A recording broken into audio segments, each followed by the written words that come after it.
So this week, as we all know, we're celebrating the function of Diwali.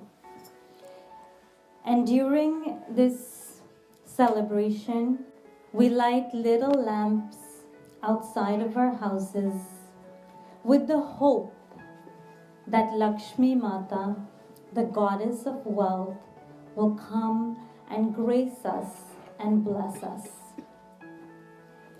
But these lamps stay lit as long as there is oil in them or until the wick burns out.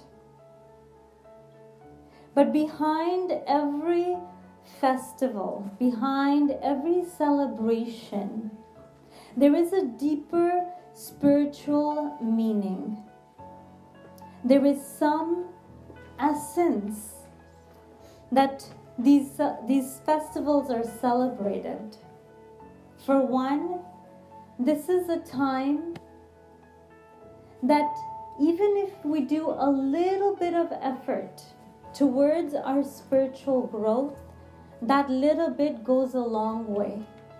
Because this is the time when many souls on this planet are calling out to God, are reaching out to God. And this goddess Lakshmi, that we often interpret as winning a lottery or maybe getting a raise or some extra dollar bills that we get in our pocket. But what is the wealth that this goddess Lakshmi represents?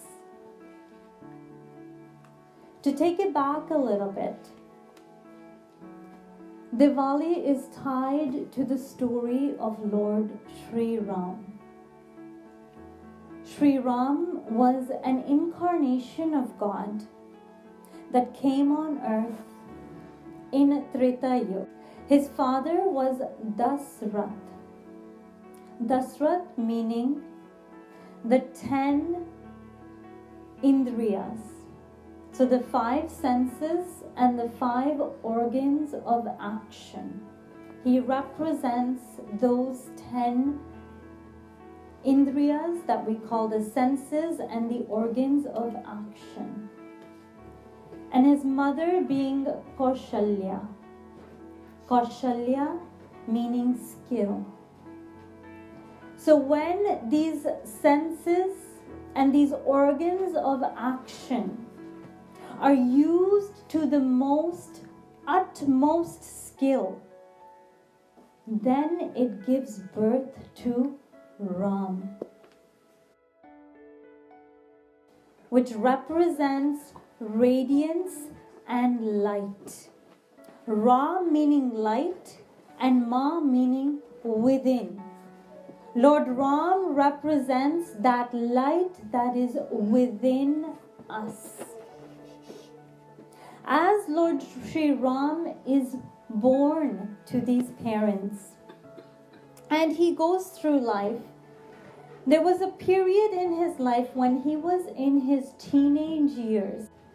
For a few days, his mother started to notice that Ram was always lost in thought, that he wasn't engaging himself in anything. He wasn't even eating his meals regularly. Even through the night, she found him walking on the terrace or sometimes sitting deep lost in thought. So she turns to her husband Dashrath and notifies him of the state of Lord Sri Ram. She says, I'm not sure what to do, but you are his father. He is continuously lost in thought. It seems like something is bothering him, that something is worrying him. Why don't you talk to him? Dashrath, being his father, also unsure of how am I going to approach him? What am I going to ask? How am I going to talk to him? So when in confusion, he turns to his Guru, Guru Vashisht. He pays him a visit and he tells him of Ram's condition, that it's been days since he's eaten regularly. He's continuously lost in thought. He's not even sleeping at night. He is your disciple as well, Guruji. Please come and help him. So Guru Vashisht says, don't worry, I will come and pay Ram a visit. A few days later, Guru Vashisht comes to the kingdom. And in those times, Guru wore wooden sandals. So every time they walked, each footstep made a sound. So that people knew that the Guru was coming, to get up and to be ready for them to come. To get up and be ready to accept them, to welcome them, to greet them. But today Ram is sitting so deep in thought that he does not hear the footsteps of his Guru. When Guru Vashisht comes closer, he calls out Ram's name. And immediately Ram gets up and says, I'm so sorry. I didn't know you were here. Usually when you are coming, we know days before. We make sure everything's ready. All different kinds of food is ready. We make sure the kingdom is decorated. But today, I didn't even know you were coming. So he quickly gives Guru Vashisht somewhere to sit and sits in the lotus feet of his Guru. And Guru Vashisht asks, Ram, what is the matter? I hear you're not eating properly, you're not sleeping properly. I hear you're constantly lost in thought. What is the matter? Prabhu Shri Ram replies and says that I have been contemplating on life. I've been thinking that I am so young, I have such energy to do so much. But when I look at the elderly people in the kingdom, the people who come and serve here, the people who come and work here, as they get older, I find that their strength, their energy starts to diminish. I start to notice that they start to get sick, they'll start to cough, they don't have that much strength anymore.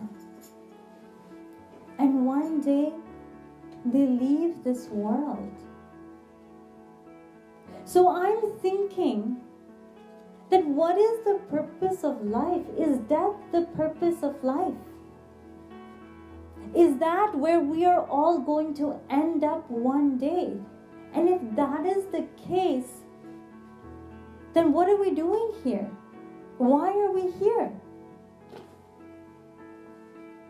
Today we see many deaths. We hear about it constantly on the news, day in and day out. But we never stop and ask ourselves that isn't that where we're going to end up one day? And if that's where we're going to end up, then why are we here? What is our purpose? He asks his Guru that, who am I? I don't know who I am. And his Guru replies and says that, Ram, this is not the first time you are here on earth. And this is not the first time that I am here on earth either. Just like you continue to take birth, I also continue to take birth.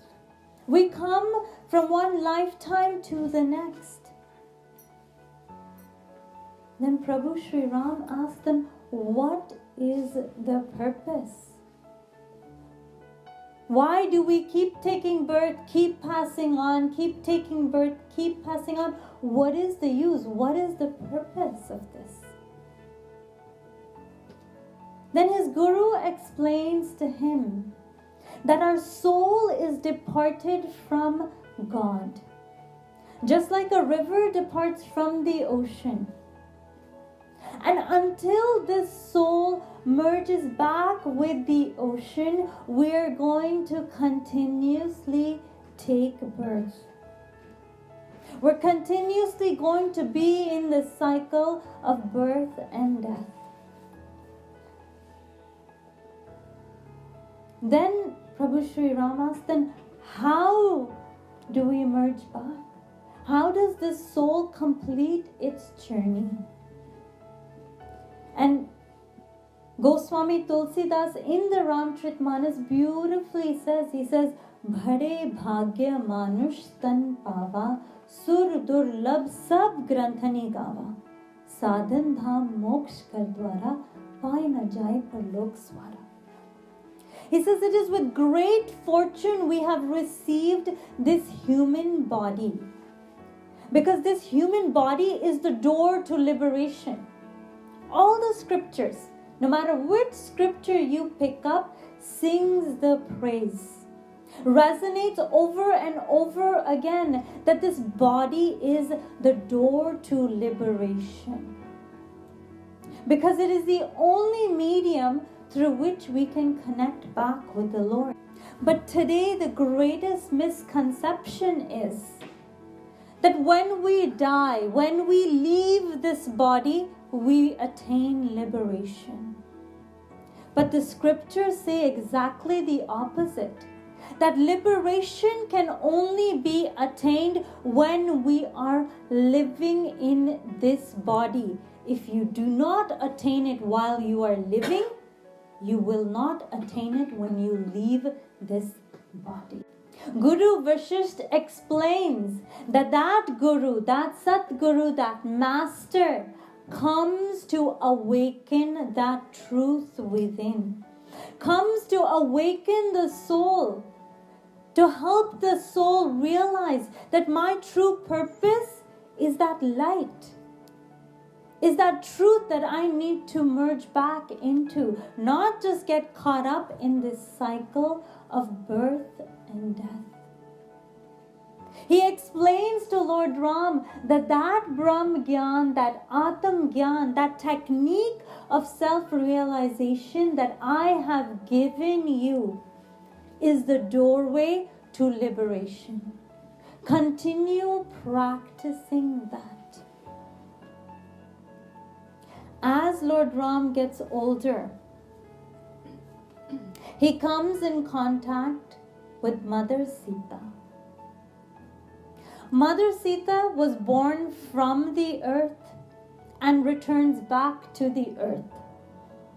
She represents Maya, she represents illusion. When Lord Ram and Mother Sita get married, they have to leave Ayodhya. Ayodhya, meaning a city where there is no war. When we are born, we are connected to that truth. As little children, we still connect to that light within that we used to when we were in our mother's womb. And as long as we are connected, we're carefree. Children have no worry in the world. We are afraid, we are scared, but they have no worry in the world. There is no war going on within them. They're living in the city of Ayodhya. But as we get older, as we get caught up in the illusion of the world, this confusion starts within. This war starts within our minds. this constant racing, not knowing what's right, what's wrong, we start to enter the city of distress. Lord Sri Ram and Mother Sita went into exile for 14 years. And while they're in exile, Mother Sita sees this beautiful golden deer. And she tells Lord Sri Ram that I want that deer. I don't care how you get it, I want that deer. That deer represents our desires. When we get so caught up in trying to attain something or get something, we get so caught up in this fire of desire that we don't even know what we're doing anymore. We don't even realize that we're hurting the people around us. We don't even realize what we are saying and doing anymore because we are so blinded by desire that we only want that one thing. Lord Sri Ram was the Lord himself. He knew that this deer is not something he had created, was not part of his creation. But he went to fulfill what Mother Sita's wish was. God does the same thing for us. When we are blinded and all we are praying and begging for is to attain this, to fulfill this desire within our lives, He has no choice but to give it to us. Because He's a compassionate Lord. And as He goes to find this deer, Ravan plays this play, comes and kidnaps Mother Sita and takes her to Lanka. Mother Sita represents us. When we are caught in that illusion, in that Maya, then Ravan, which represents our mind, starts to control us. Starts to make us run here, there, in every direction. Gets us to a point where we have no peace in our life. Lord Sri Ram goes through the forest and is asking the trees, is asking everyone he comes across, please tell me where my Sita is. Has anyone seen my Sita? That Lord is always pining, is always waiting for us to come back home. Always waiting, always looking for opportunities where He can give us the message, where He can give us few words, few thoughts, where we can remind ourselves that our true purpose is to merge back with God. As he's going through, he comes across this army of monkeys. Monkeys is what we associate this mind with, right? That this mind is a monkey mind, always running from, just like monkeys jump from one tree to the other, this mind jumps from one thought to the next, always constantly going. But all of these monkeys were under the control of Sugriv. Sugriv was their leader. Grieve means the reins of the horses. You know, when they used to ride horses, they hold on to the reins. Sugriv means total self-control. When an individual has total self-control, has discipline in their lives, then even the monkey mind can be controlled and can be guided to do what you want it to do. Mother Sita is in Lanka, but she's sitting in under this tree called Ashoka.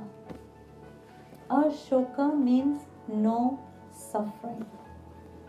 Because at that moment she realized her mistake. She realized what she had done.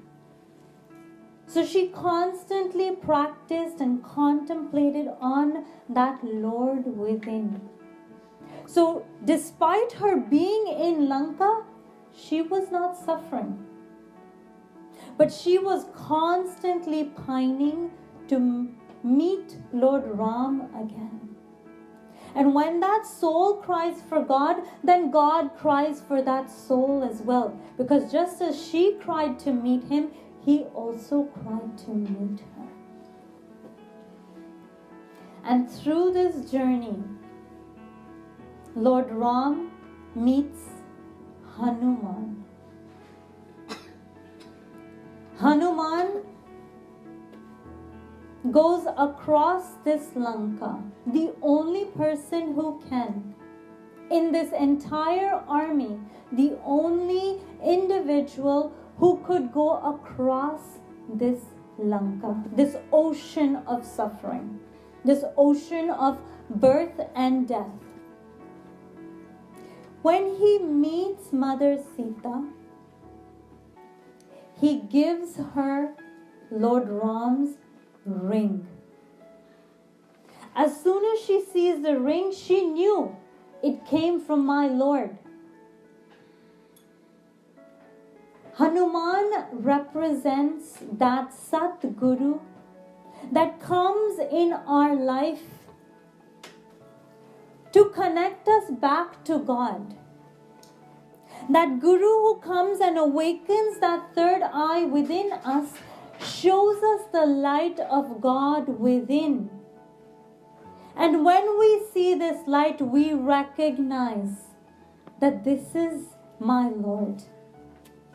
This is that truth that my soul has been seeking for many, many lifetimes.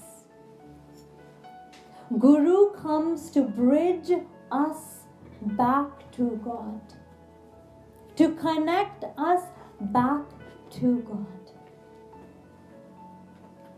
When Prabhu Shri Ram comes into Lanka, he destroys Ravan. And today we celebrate Dasera, where the effigy of Ravan is burnt. But we make great big effigies and we burn them once a year. But do we ever stop and think, have we burned that Ravan that is within us? Have we found that Hanuman today that can connect us back to God so that our mind is controlled? So that that Ravan within us is destroyed? It is then that we can celebrate Dasera. And as soon as the war is over, Prabhu Shri Ram and Mother Sita reunite. And now they come back to Ayodhya, where there's a massive celebration. Everyone's lighting is lit. The city is lit with lamps. Everyone's glowing with joy. There's a massive celebration. But when will Diwali happen in our lives? When can we celebrate the true Diwali? When our soul merges with that truth. When our Sita finds Lord Ram again. Then we can enter the city of Ayodhya, where there is no war, there is no confusion, there is no stress, there is no suffering, there is no pain. It is then that we can experience that state of bliss. But the most key person is finding that saint, that Satguru today, who can connect our soul back to the truth. Sarv Shri Ashutosh Marji, whose picture you see in front of you, is that Satguru of today, who is awakening that divine eye, who is blessing us with that same technique of Brahmgyan that Guru Vashisht gave Prabhu Sri Ram, that Lord Krishna gave Arjun, that Jesus Christ gave his disciples. Today Sri Ashutosh Marji is awakening disciples to that same truth, is showing us, giving us that ring, that sign of Lord Ram, is showing us that light within and helping our soul merge back into that light, so that we can live in Ayodhya, so that we can live in peace. If any of you are interested in experiencing this truth for yourselves, don't take my word for it. Come, receive that technique of Brahmgyan and experience it for yourself. Let your Sita also merge back with that Ram today, so that you can live in Ayodhya, so that you can live in that city of peace.